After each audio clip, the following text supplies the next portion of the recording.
Assalamu alaikum class. Today we solve the question number 10, filling the blanks by equal or does not equal to make the statement true. Question number 10 में हमें statement को true करने के लिए equal और does not equal के symbol लगाने हैं। तो आपके पास जो first filling the blanks है उसमें A union B, B union A, तो ये कम्यूटेटिव प्रॉपर्टी है तो सेंटर में इक्वल का साइन आएगा। उसके बाद नेक्स्ट आपके पास सेकंड है ए यूनियन फाइव। जब भी फाइव का किसी भी सेट के साथ यूनियन लिया जाता है तो वो सेट ए ही आता है, यानी कि वही सेट आता है। अगर फाइव पहले लिखा जाए यूनियन ए लिखा जाए तब भी आपके साथ पास सेट ए आना चाहिए, तो यहाँ पे लिखा है फाइव, तो ये डज नॉट इक्वल है। नेक्स्ट आपके पास है ए यूनियन ए। अगर आप ए और ए का यूनियन लेते हो तो आपके पास सेट ए ही आता है। If A union B is equal to B and if A intersection B is equal to B then A और एंड बी इक्वल। इंटरसेक्शन अगर आप दोनों का ले रहे हो या फिर यूनियन ले रहे हो तो दोनों बी के इक्वल है, तो आपके पास इसका मतलब है ए और बी दोनों इक्वल आते हैं। नेक्स्ट क्वेश्चन नंबर 11 है आपके पास। क्वेश्चन नंबर 11 में आपको एक सेट दिया गया है A is equal to 2 3 4, B is equal to 3 5 6 and C is equal to 5 7 9।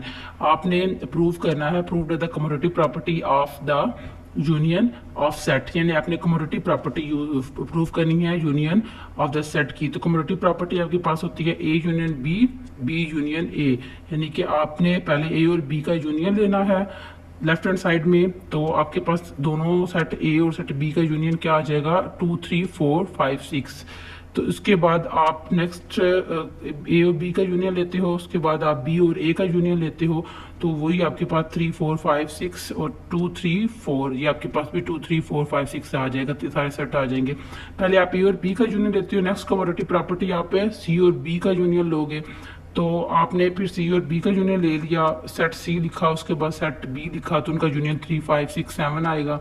इसी तरह आप नेक्स्ट भी सी और बी का यूनियन लेने के बाद बी और सी का यूनियन भी लेंगे, तो वही आपके पास वही आ गया 3 5 6 7 9, तो बी यूनियन सी और सी यूनियन बी भी इक्वल होगा। इसी तरह आपके पास ए यूनियन सी आता है, आप सेट ए और सेट सी का यूनियन लोगे तो वो भी आपके पास आ जाएगा। फिर सी यूनियन ए लोगे तो वो दोनों इक्वल आएंगे।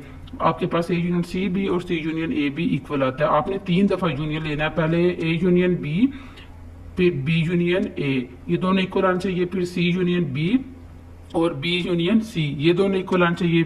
थर्ड वन में ए यूनियन सी और सी यूनियन ए, ये इक्वल आना चाहिए। सब सारे क्वेश्चन यहाँ पे सॉल्व में, और ये लेफ्ट और राइट इक्वल भी प्रूव है।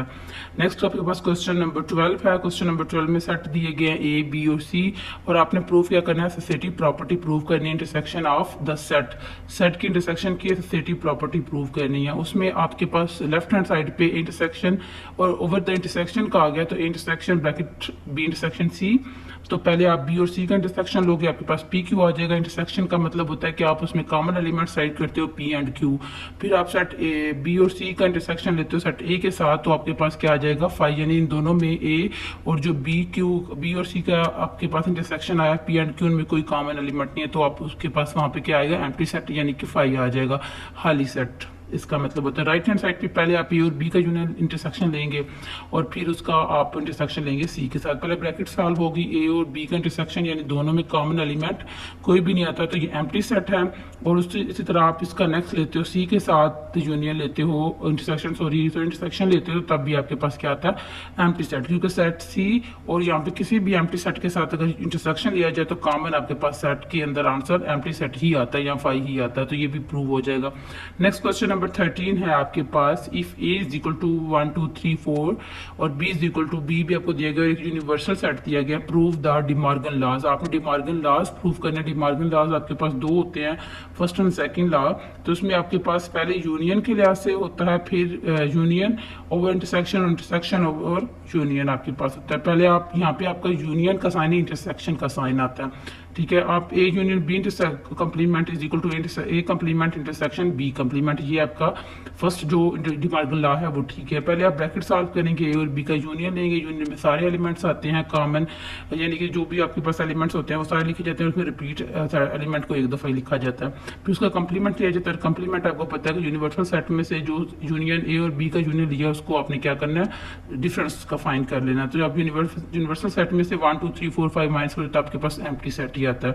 ये लेफ्ट हैंड साइड होगा। राइट हैंड साइड में आप पहले ए का कंप्लीमेंट लेंगे, वो u माइनस ए इक्वल होगा। होगा, यूनिवर्सल सेट में से ए वाके एलिमेंट निकाल देंगे तो 5 6 आ जाएगी। इस तरह बी का कंप्लीमेंट लेंगे वो u माइनस बी होगा, तो यूनिवर्सल सेट में से बी के एलिमेंट्स आ रहे हैं, यानी कि 3 4 5 6 को अगर सब्ट्रैक्ट करते हो तो आपके पास 1 2 आ जाता है। अब 5 6 और 1 2 इन दोनों का इंटरसेक्शन लेना है, क्योंकि आपकी राइट हैंड साइड पे ए कंप्लीमेंट इंटरसेक्शन बी कंप्लीमेंट है, तो इन दोनों का इंटरसेक्शन एम्प्टी सेट आता है, यानी कि कोई भी कॉमन एलिमेंट नहीं है तो ये एम्प्टी सेट होता है। लेफ्ट और राइट दोनों इक्वल प्रूव हो जाते हैं। अब सेकंड हमारे पास जो डी मॉर्गन लॉ है उसमें पहले आप A intersection B whole complement equal to A complement union B complement लेते हो। A intersection B whole complement में पहले आप ब्रैकेट सॉल्व करोगे, ए और बी का इंटरसेक्शन लोगे, दोनों ए और बी दोनों में दो कॉमन एलिमेंट आ रहे हैं 3 और 4, यानी कि इंटरसेक्शन में आप दोनों सेट के अंदर कॉमन एलिमेंट को फाइंड लिखते हो, तो 3 4 कॉमन आ रहा है। फिर उसके बाद आप इसका कंप्लीमेंट लेना है, यूनिवर्सल सेट में से इंटरसेक्शन को माइनस करना है, तो आपके पास माइनस करने के बाद 1 2 5 6 आ जाए। लेफ्ट हैंड साइड होगी, अब राइट हैंड साइड करेंगे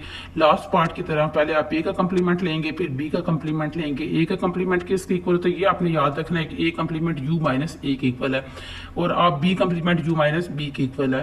तो इसमें आप क्या करोगे, यूनिवर्सल सेट राइट करोगे, उसमें से सेट ए को माइनस कर दोगे तो 5 6 आ जाएगा। इसी तरह बी का कंप्लीमेंट लेते हो तो 1 2 आ जाता है, और इन दोनों का आप यूनियन लोगे तो आपके पास 1 2 5 6 यानी कि left hand side is equal to the right hand side आ जाती है। इसके बाद नेक्स्ट आपका क्वेश्चन नंबर है 14। क्वेश्चन नंबर 14 अब बुक के ऊपर सॉल्व कर लीजिएगा। क्वेश्चन नंबर 14 में हमें कुछ अल्फाबेट्स दिए गए हैं और उनकी कोई एक वेन डायग्राम बताई गई है। वेन डायग्राम में स्विमिंग है, पेंटिंग है, कोडिंग है, और जो भी एलिमेंट्स इकट्ठा इनरोल होते हैं डिफरेंट एक्टिविटीज के अंदर तो उनको यहाँ पे राइट किया गया, और जो सेपरेट इनरोल होते हैं तो उसके लिहाज से उनको बताया गया। जब ये जैसे कि एफ राइट है तो एफ आपके पास कोडिंग, पेंटिंग, स्विमिंग तीनों के अंदर आ रहा है, ये क्योंकि ये कॉमन सर्कल है, ये कॉमन पार्ट है वेन डायग्राम के अंदर आपके 3 डिफरेंट सेट्स का। और इस तरह बी है तो बी जो है वो पेंटिंग और स्विमिंग दोनों करता है, और जो कोडिंग और स्विमिंग कॉमन कोई भी नहीं कर रहा। तो अब क्वेश्चन हमें पूछा गया let's the member of the following set. Swimming के अंदर जो मेंबर हैं वो कौन कौन से हैं, स्विमिंग का सर्कल जो आपको दिया गया उसमें बी आता है, ई आता है, एच आता है, एफ आता है, तो वो राइट कर लेंगे। फिर कोडिंग के अंदर ए सी एफ जी आता है तो वो आप राइट कर लेंगे। उसके बाद आपको पेंटिंग का आपसे पूछा गया है, पेंटिंग के अंदर बी सी और डी आता है तो आप वो राइट कर लेंगे। बी पार्ट आपको दिया गया write the name of those who are taking painting and swimming class both, जो पेंटिंग और स्विमिंग की दोनों क्लासेस लेता है तो वो आपके पास बी और एफ। देखिए ये सर्कल स्विमिंग का है, ये सर्कल पेंटिंग का है, तो दोनों के अंदर कॉमन पार्ट आ रहा है बी और एफ का, तो वो दोनों लेता है।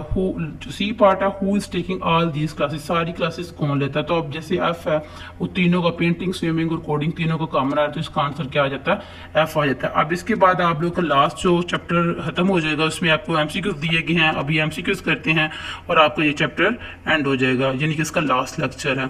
अब आपके पास एमसीक्यूज में क्या दिया गया, B is equal to the 2 4 6 8 10 12 14 which of the following is the subset of B. अब इसमें बी का सबसेट कौन होगा जिसके सारे एलिमेंट्स सेट बी के अंदर एग्जिस्ट करते हो, जैसे कि अगर हम ए देखते हैं तो उसमें 1 बी में नहीं है, अगर 2 3 4 देखते हैं तो 3 बी में नहीं है, ए इसको देखते हैं तो यहाँ पे 1 नहीं है बी में, तो मतलब इसका एक ए ऑप्शन ठीक है, 2 और 4 दोनों बी के अंदर एग्जिस्ट करते हैं। नेक्स्ट है सेकंड आपके पास MCQs which of the following is the largest set, सबसे बड़ा सेट क्या होता है इंटीजर्स का जिसमें पॉजिटिव नेगेटिव सारे नंबर आते हैं, यानी कि नंबर लाइन के ऊपर जो नंबर शो होते हैं इन्फिनिटी, पॉजिटिव, इन्फिनिटी, नेगेटिव, 0 से लेकर वापस सारे नंबर्स होते हैं, वो द सेट ऑफ इंटीजर्स के अंदर होते हैं। तो सबसे लार्जेस्ट सेट आपका यही होता है। हो many subset does the set A, set ए के टोटल कितने सबसेट बनेंगे, टोटल आपके पास कितने एलिमेंट्स है 1 2 3 4, 2 पावर एन, 2 को 4 टाइम मल्टीप्लाई करते तो क्या आता है 16 आता है, डी ऑप्शन ठीक है। Which of these is the proper subset of A का प्रॉपर सबसेट क्या होगा जिसके सारे एलिमेंट सेट ए के अंदर होने चाहिए, और एटलीस्ट सुपर सेट के अंदर एक ऐसा सेट एलिमेंट होना चाहिए जो सब सेट के अंदर मौजूद ना हो, तो वो सेट उस सेट ए का प्रॉपर सबसेट होता है। तो इसी तरह 1 3 5 तो है, लेकिन 7 एक ऐसा एलिमेंट है जो सेट ए के अंदर है, वो सेट बी में नहीं है, तो सेट बी सेट ए का सुपर प्रॉपर सबसेट होगा। विच of these is the correct statement of De Morgan law. अभी हमने सॉल्व भी किया है कि इंटरसेक्शन और यूनियन के लिहाज से डी मॉर्गन लॉ की करेक्ट स्टेटमेंट सी ऑप्शन है, बाकी सारी फॉल्स है। थैंक यू क्लास, अल्लाह हाफिज़।